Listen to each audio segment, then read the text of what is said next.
Welcome to the Born Detailer Podcast.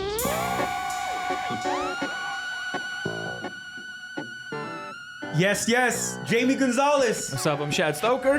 Born Detailer Podcast is here. What's up, It's brother? official. It's official. We're here, chilling, relaxing. We have a good episode today. Episode number 3. Number 3. What are we going to talk about? We're gonna talk about the real dark side of The detailing. real dark side. We got Man. we got a special guest. who's Yeah, gonna we have drop a by. special guy. Yeah, we have a special guest. It's going to be a packed episode. good episode. Yep. Then we got some old school tip we're gonna hit. Yeah, we got some old school stuff. We got just us. Just Us. Yeah. And guess what? I put the new polisher up, so we're good. The vibe is getting a little bit better. We're still trying to figure out how we're running this right, but let's go. Yeah. So yeah, let's watch this first video just so we can get this topic going, and then we'll go ahead and yeah, dude, let's check this out. This is a pretty cool entry. Like Yeah. It had me from the get go, but then Welcome back, GT family. Jeff Andrade here with Golden Touch Detail. Golden Touch Detail, shout out, brother. What's up, man? I like your video. It's not your regular I like him video. just because he is wearing that Dragon Used Ball to Z see shirt, all the though. good stuff That's about about it. Detailing. Yeah, Today man. we're gonna show you the dark side of detailing.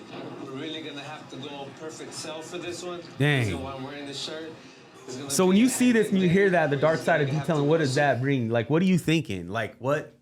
dude, honestly, when my mind went like it was gonna be a negative, thing, like the video really didn't turn out the way I thought.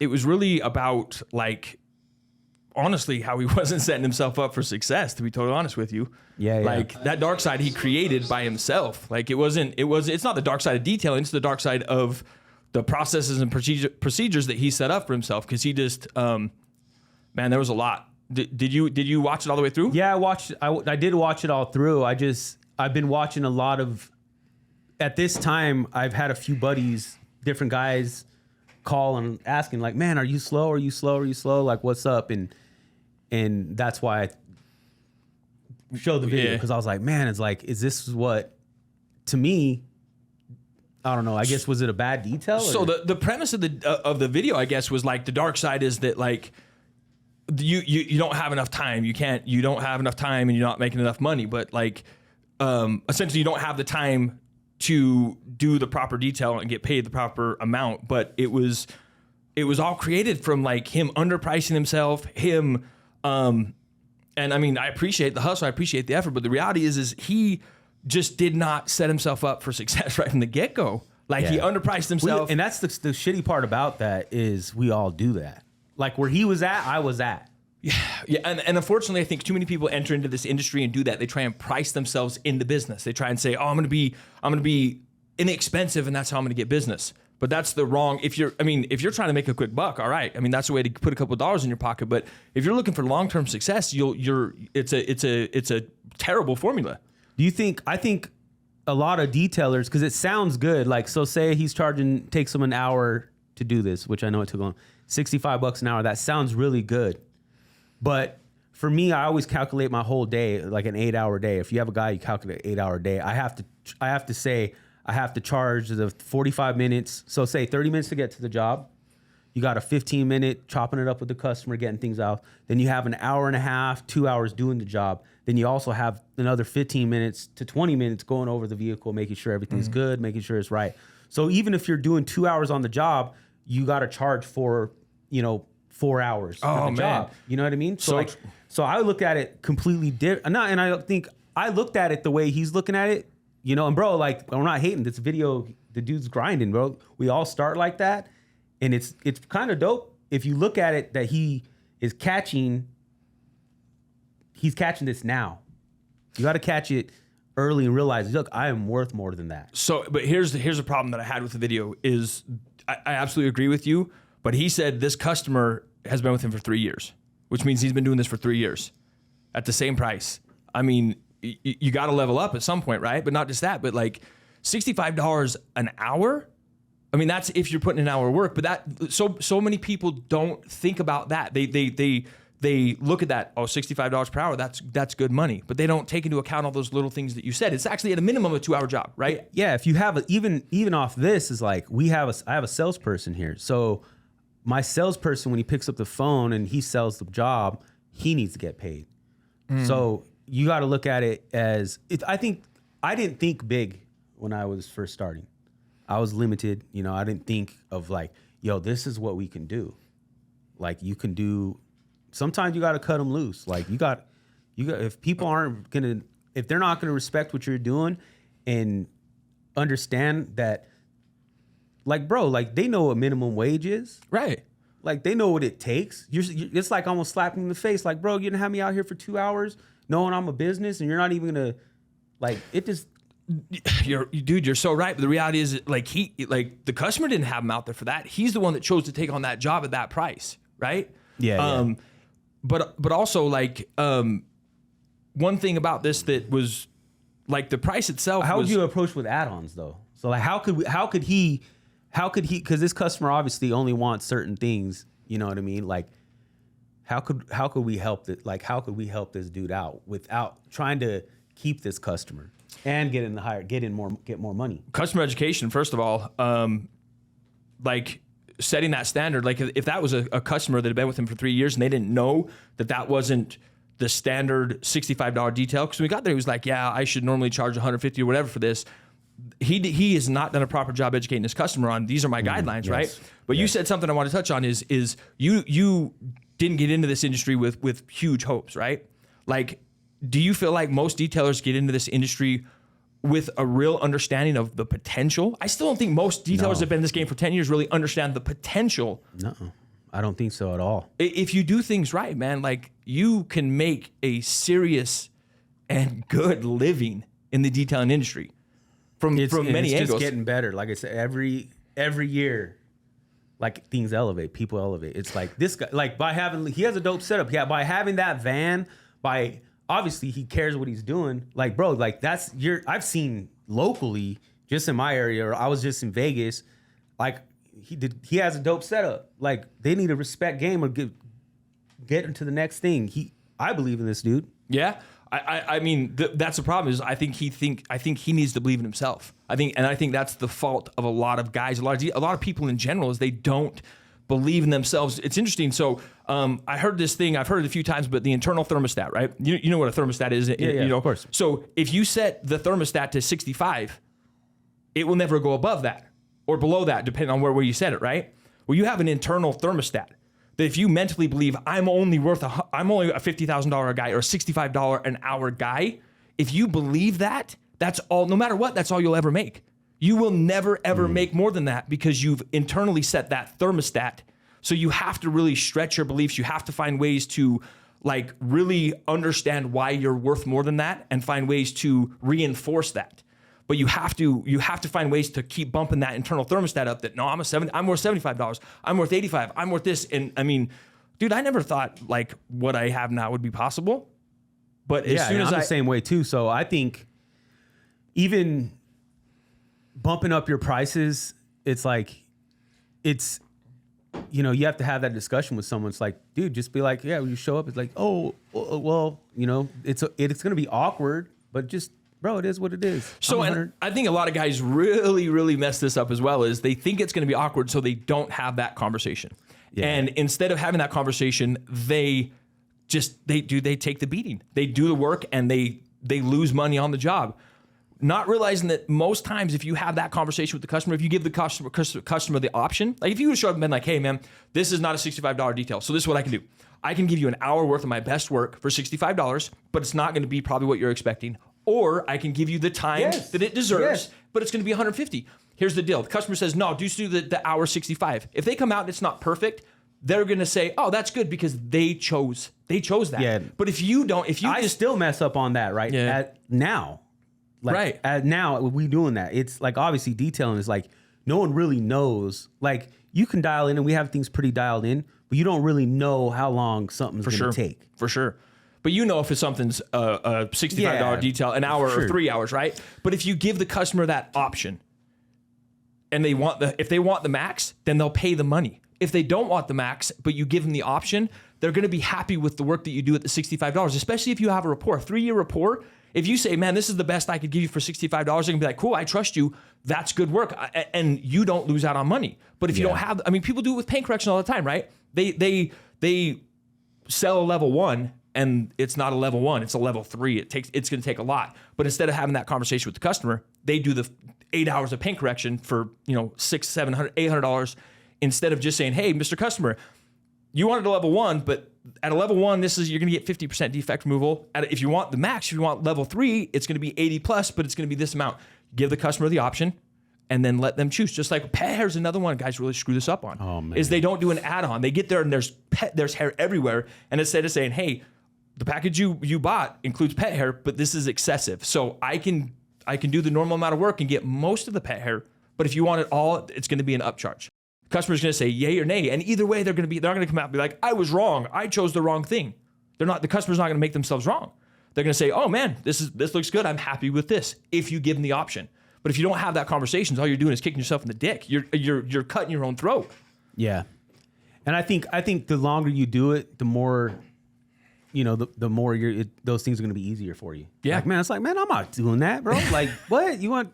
This guy's going to do it for this or this. I'm not gonna do it for no, and we create these like fears that aren't realistic. Like we think, oh man, if I have this conversation with the customer, they're not gonna want me to do the job. That's not the case. They're not gonna reschedule. They're not gonna say, oh no, go away. They're gonna choose the option that's best for them, and they're gonna be happy with the result. Oh, what up? Snap, Oh, man. It's that time. Yes, sir.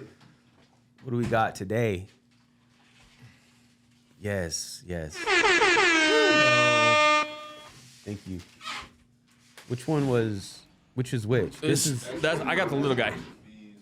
I got the little one. Thanks, man. I appreciate it. Appreciate you, man. Thanks. Yeah, so watching his video, it looks like he's like really doing work. He is. Like, bro, like you're not doing less. No. Like you're not doing this, like, and that's, if you left and you were cool, you were happy, whatever, and you're fine with that, and that's just what you want to do, because realistically, like, yeah, you can be like, I did 3 details for $65 a piece and I made, $200 and people can live like that. Yeah. Well, like, and that's fine. Like, yeah, if you're going to do it, but dude, I'm telling you, there's more people like this than there's like me, or like, people. For sure. There's more people that are going to be, because it's that short-term gain. It's all short-term. It's like, they're not thinking about the long-term. Right. And I was stuck in that for first 10 years of doing this. Because I didn't realize, like, I was just grind mode. Right. I told you I did fucking, people did marathons running. I did work marathons.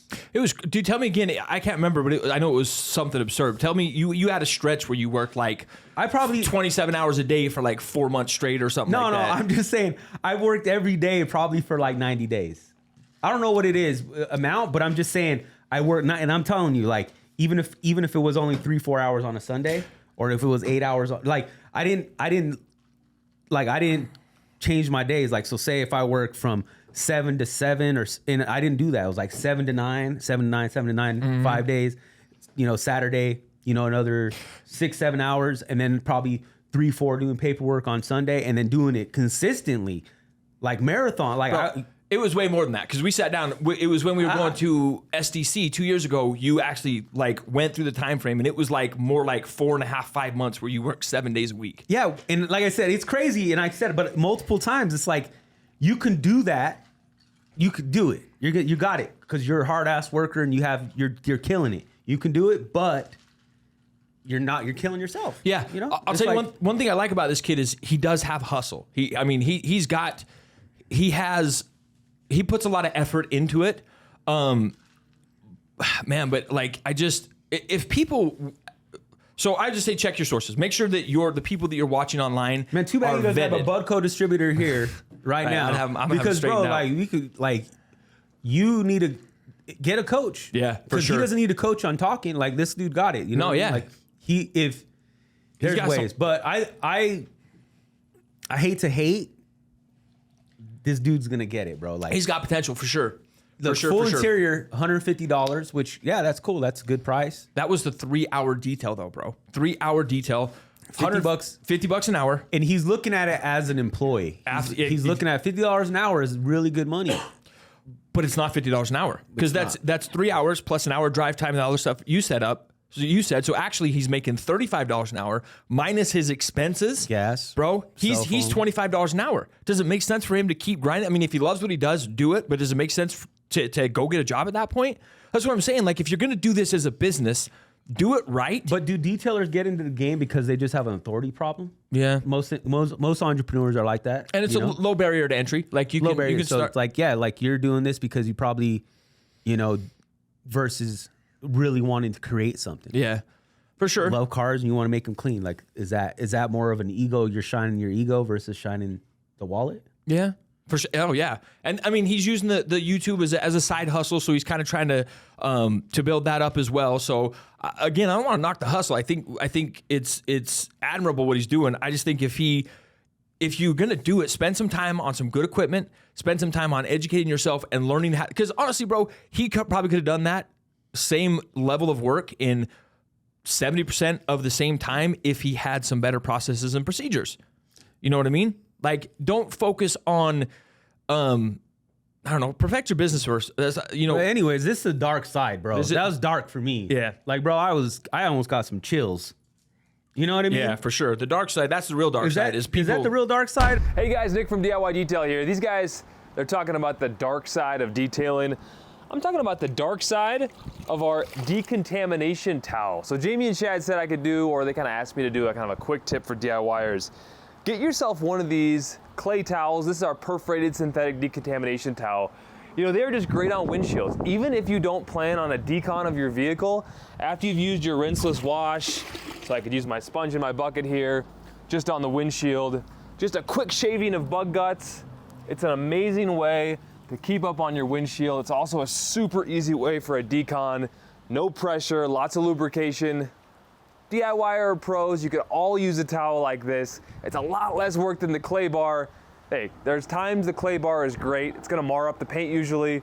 This is safe, and if you do it the right way, it won't mar up the paint. So just a quick DIY tip of the day. I guess now we get back to the dark side of detailing. You guys, thank you for letting me do the quick tip. Man, dude, it's so nice to have you. Thanks for doing it. Jamie, Nick. Chad, the homies. The Hawk Pro.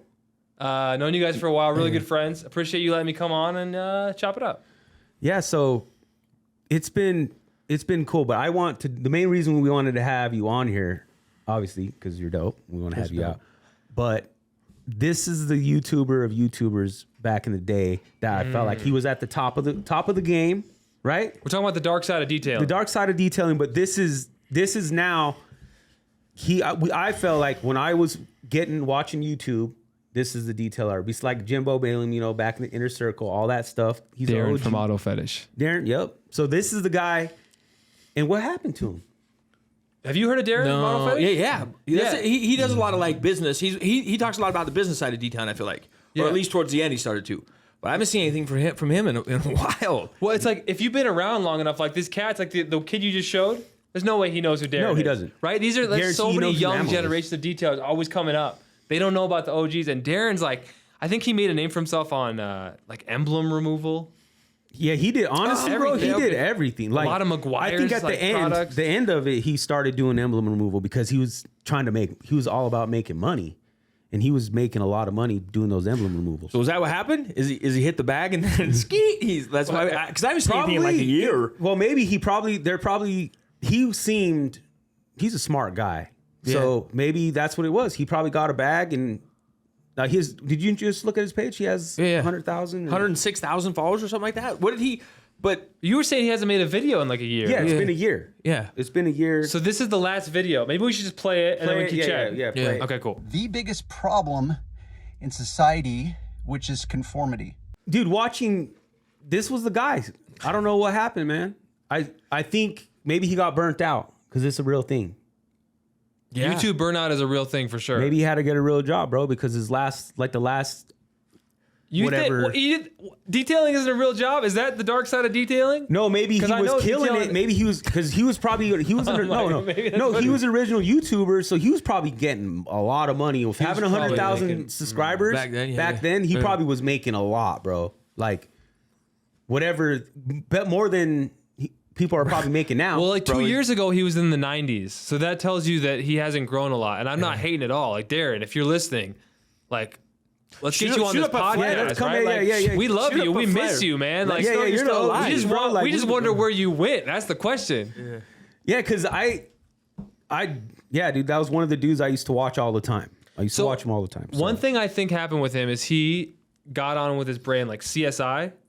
And I feel like maybe you heard people of thought he CSI? was Yeah. a sellout or something. I don't know. Maybe that's what people thought. Like, he's getting with a brand. He's less authentic. But I feel like he just spoke from the heart. If anything, I feel like this guy is trust like a him. real sensitive, intelligent, like emotionally, intelligent guy. Like, and he was emotionally, he had emotional maturity for sure. yeah. We're talking about him like he's like not around here. Darren, we miss you, man. This isn't a funeral. Talk to us. We miss you, dude. Yeah. So what makes you a sellout though? Man, I don't know how. I mean, You're talking to the guy who started Hawk Pro Detailing. Now I transitioned to a brand, I know, so it's but it's you're a difficult trustable. I know, fine but you're line. trusted. I feel like for you, in my opinion, I feel like you're trustworthy. Like you're more of a, like you're a deep enthusiast, and you obviously you did this for a living. You're a professional, so you have a different look. And what do you think? yeah, for sure. I mean, what, like for me, it was like a natural progression, right? I wasn't still trying to be any. I stopped doing Hawk Pro, and I no longer run a mobile detailing business. Right, I'm all in on like the enthusiast side with good products, and so I feel like I'm authentically me. I think it's just a difficult thing when you transition, right? It doesn't always feel authentic. Maybe I don't know. It's funny. I wonder how many people. I bet you there's so many of your customers, of your people that follow you, that don't even realize how knowledgeable you really are. You legitimately ran a successful professional detailing business and YouTube channel for years and years and years and years. Like, going back to Pan, like we were talking about last week, like that cat gets discounted, but he is like, He's obsessed. he knows a lot. He's when you he talk comes to from him, a chemistry background. Yeah. So he's more qualified to talk about chemistry and chemicals and things like that than damn near anyone in the industry. So the same thing, I'm just saying, like, I wonder, if people really understand the scope of your knowledge in your inner. And I was a journalist, so I am very comfortable in the asking questions role. Hey, can you guys pull So up a picture of? We got to pull up a picture of you, journalist. So we're gonna do that. We'll pull that. Up. Put a Okay. photo of Yeah, me yeah. with the shirt Yeah, tied. yeah. Okay. But I like asking questions, and I like playing the, hey, I'm the enthusiast. Maybe I don't know this. Like, I can kind of empathize because I'm a real slow learner, and I was always a slow learner. So I can always Autistic. feel people out there learning Stupid is slowly. what my parents Yeah. called it. Stupid. Yeah, ADD, but like, maybe? I don't know. yeah, but it's like people are afraid to ask questions. I went to the Rupes training with Jason Rose. Everyone made fun of me for asking too many questions. Jason thanked me. He's like, most people are afraid to ask those. So I have an impulse for like instinct for what are people actually wondering. That's why I kind of play that way with Ivan, where it's like, you're the teacher. Let me pretend like I don't know, right? But you do it so well. I mean, I wouldn't even say you're pretending. You're just Yeah, you're asking the questions that yeah, a lot of everyone's times I don't thinking. know, or maybe I'd like. People to don't have- understand yeah. though. We talk about how hard detailing is. It's a hard work, and we've worked together. Like we've done cars together. Yeah. And you're a hard ass worker. Yeah. Like people don't understand. Like That's part of the dark side of detailing. Though, look at Darren. Don't you think he works hard? Like, Bro, I think he's worked too hard over dude, his life. this I think he dude- needs some Ivan LaCroix in his life to like chill out and be more efficient. Because I feel like you work that hard. Because I've done it. I've done the 20, 30-hour paint dude, corrections dude, where you get so stressed out. Like, I know the guys out there who I think are probably getting too emotionally involved in the work. And I Yeah. think he might be one of them. Because it's too stressful for me sometimes. yeah, You see me you're after a long detail? yeah, everybody. Yeah. Bro, like you watch, dude. No matter what you do, after you're done, you're like, man, dude, just doing a wheel or even wiping a window, bro. You're like, especially a front window, you're in there and you're freaking getting it. You know what I mean? Okay, wait. Do you guys like have you guys tried the triangle, the invisible glass thing? Does that work? I haven't tried it. Do you like it, Chad? Is that the one on the stick? It's on a stick. This is stupid. It's stupid. I tried So one the other day. when you do a I don't- window, do It's you a- do backhand? Oh no! Now Or Darren's front in his hand? living room. What happened? He's not at the gym anymore. I don't know. Sorry. I'm gonna tell you guys, but I'm gonna. I say this reluctantly because I'm kind of in the process of there's some a shit. But I secret. actually take like There's a secret I'll about take that, like a hard something hard, like a hard piece of cardboard or something thick, and I'll wrap my microfiber towel around it. So basically, I'll tell you the trick. You take that the triangle that you're talking about, and you take the stick off, and you just use the triangle, and it's money. But that Why? stick screws because you can get all those hard to reach. The problem with windows is you can't get proper pressure down without your towel rolling. Yeah, you gotta have so you good have that shoulder hard work. surface. You have that That's why hard I go to the surface. gym and I do shoulder raises. You like have that hard surface and that triangle that you can get up there Just try it, man. Just try it. Just take the stick off, put your towel around that, and it'll change your life. Dude, I'm firmly I have convinced that traps. anybody- Like everyone always asks me, bro, you been working out? You got traps? I say, no, hell no, bro. I've been doing them windows. Yeah, dude, I got them windshield. It's not from traps, bro. No shrugs here. You don't need no gym if you're a Yeah, dude. detailer. Yeah, That's bro. true though. Like if you're a real working detailer, dude, you're kind of in shape. Yeah, because It's hard work. Those windows are no joke. Work, bro. Windows. Those windows are no joke. The interior windshields. Let's be clear; those are two different things. If you are a detailer, it's a lot of energy, but you still need to hit the gym. And I'm not even saying to Your look body, like, your body gets. I believe you. Like because you honestly, got bro, biceps. look, I'm, It's a yeah, different- dude. It's like, look at me, bro. I'm freaking bigger than I've ever been. But You stay- life is so good though, man. You know, I like good food. You know what I mean? So Hey, you're eating though. yeah, You're eating. yeah, we're eating good? Eating good. You're over here eating mashed potatoes. I'm over here eating steak, sir.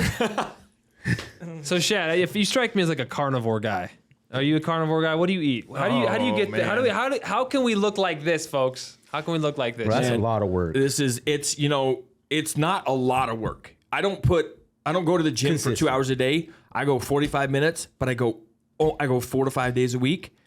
I really don't watch what I eat. I try and eat as healthy. So this is where a lot of people screw up. We're going to go off on a tangent here, but most people go from doing nothing, sitting on the couch doing nothing, to trying to diet and go to the gym and do this and that and everything. So first thing you want to do is just start walking. Then you slowly start going to the gym. And after you get a good exercise routine down, then start working on the food. Don't start a diet, start portion control. So you take the same foods you're eating now and you eat them half as much, twice as many times. So if you eat a salad or if you eat a foot long sandwich, eat 6 inches now and 6 inches in 3 hours. So eat the same amount of food, just more times a day. It's going to ramp up the metabolism, so it starts working and eating fat while you're sedentary, while you're not moving, right? Or when you sleep. Then once you have a gym routine and you have portion control, then start adding in healthier foods. Then, but people, it's just like with detail. We start from doing nothing, then we want to take on the world, and then we get burnt out. So start small, walk before you crawl, and that's the way to be successful with fitness, man. But I eat whatever the hell I want. I'm just saying, I'm looking at Darren, dude. That dude is in shape for a 50-year-old. he works out. No, dude. That video he started at, he was at the gym. Yeah, and he was actually even saying, he's like, you guys want to see me? This is where I'm at, Monday through Saturday. And he said the time. He's like, yo, I'm here from 12 to 3 every day. He's like, I don't miss. Well, you know what I liked about him is he talked about the magic eraser as the 8th wonder of the world. I always remember him saying that. I always thought he had these little sayings, man. We miss you, Darren. Yeah, dude, we miss him. We miss you. Come on or come out here. Come to Salt Lake, bro. Come We'll out take you here. skiing, bro. You'll Just drop sit his line so we know you're still alive, man. You'll sit in the center road seat. flare or something. Yeah, throw a little flare. Yeah, something. But yeah, man. Thanks for Nick, stopping by. Hey, Nick. I'll be back, right? No, every time. I know you're busy, bro. I know. Believe me. Of all people, I know swing people by. that are busy. He's crazy busy. I'm crazy busy. But bro, we love you. Bro, Hey, appreciate you. I'm crazy Home? busy. This guy? Yeah. You guys going to SEMA? Yeah, but first, I'm not even worried about that right now, dude. We got our event that we're doing this yeah, Saturday so- that's absolutely insane. I'm so overwhelmed with that right now, man. I'm super grateful, but that shit's been crazy. If you are in Salt Lake City, South Salt Lake, Budco Distributing, Shad, he runs these over there. They're gonna have everyone there. I think we're gonna have. What day is that? Saturday? Saturday. Yep. We got Rennie All right. Doyle. We got Bob Phillips, president of PNS. We got Sidney Bray Gwynn, and Keith Duplessis. We have Levi Gates. The 23rd of September. Yeah. All right. Yeah, this Saturday. So Levi Gates and Josh Petrel from the Rag Come, bring Company. your We kids. have Rich Umbrell, the owner and president of Buff and Shine. And then we have Rod Pusey and Jody Cedric from Road FS. This Yes. is Sounds the like a biggest great time. Those are my detailing event guys. Utah's Those ever are my seen, man. guys, dude. Yeah. The biggest detailing event in Utah ever. sure, ever. Utah history? For sure. Yes, dude. Yeah. So man, that was nice to have Nick. We gotta switch this seat up. Yeah, we got so we can have him again. That But yeah. was, dude. Nick is, I love Nick, man. He knows His he shit. knows his shit for sure, man. Not only just the actual detailing, his technical detailing knowledge is definitely underrated. But also like his actual technical. Yeah. He He can also teach people how to be a good person too. Oh yeah, that know, kid. yeah, He's he really do. into self development. He's really into working on himself, which I absolutely admire. I'm a huge advocate for self development, self improvement, like getting better every day. Like you have to. We were talking about last week, bro. You gotta grow. You gotta grow. You gotta stretch that I'm shit to trying grow. bro. You're growing. I'm freaking growing, bro. I'm trying, man. But yeah, so the last thing we have is Speaking of growing, yeah. Yeah, speaking of growing, let's get into this next. Let's get into I needed the- this today, man. Where you wake up in the morning. Stop saying, I got to go to work. I got to work out. I got to get this weight off of me. I got to go and meet with the people at the school. I got to deal with my coworkers. Change one word in that sentence, and everything about your life changes. I get to wake Yes, up sir. in the morning. I get to go to work. I get to go and meet with these people today. When you say I got to, you take all of your opportunities and all of your blessings and you wrap them up in stress by saying I got to. You take all the stress off of it when you say I get to. Bro, do you realize how big that is? You change one word and you completely change the meaning that sentence has. And I needed this today, man, because I woke up, like I said, I'm super overwhelmed with the event that we have. There's so many moving parts, so many people to deal with. Like, I woke up and I needed this because I was like, man, I got to do this, and I had to stop myself. And I went and found this because I needed to hear it today. And like, the thing is I don't got to do shit. I don't have to do anything. I choose. Like, I don't have to come to work. I choose to come to work. So I can either look at it like it's a burden or like it's a blessing, right? And that's all that switching that one word does. It's funny. It reminds me of like one of the greatest things I've ever heard from a guy named Bradley is like, I'm gonna ask you a question. And we may have talked about this, but if I told you I was gonna give you $10 million, would you be happy? Yeah, I'd probably be happy. I'd be very happy. Probably. Bro. If I had a briefcase, No, yeah, hell yeah, dude. I'd be happy, bro. If I told you I was going to give you $10 million, but you couldn't wake up tomorrow, would you be happy? No, man. So you have something every morning that you wake up and you put your feet on the ground. You have something that you value more than $10 million. Yes, sir. How you can't jump out of bed every morning knowing that, like, bro, every day is an opportunity. Yes, it is. That's why I tell every day. I was actually telling my wife today. I said, make it a good day. Let's make it a good day. That's it. We get to go to work. We get to deal with these angry customers. We get to deal with haters. We get to. And we also get to deal with the paper that comes from that, right? Yes, sir. God damn, man. I'm pumped, bro. Thank you guys for watching. Woo! Pow! Another one. Another great one.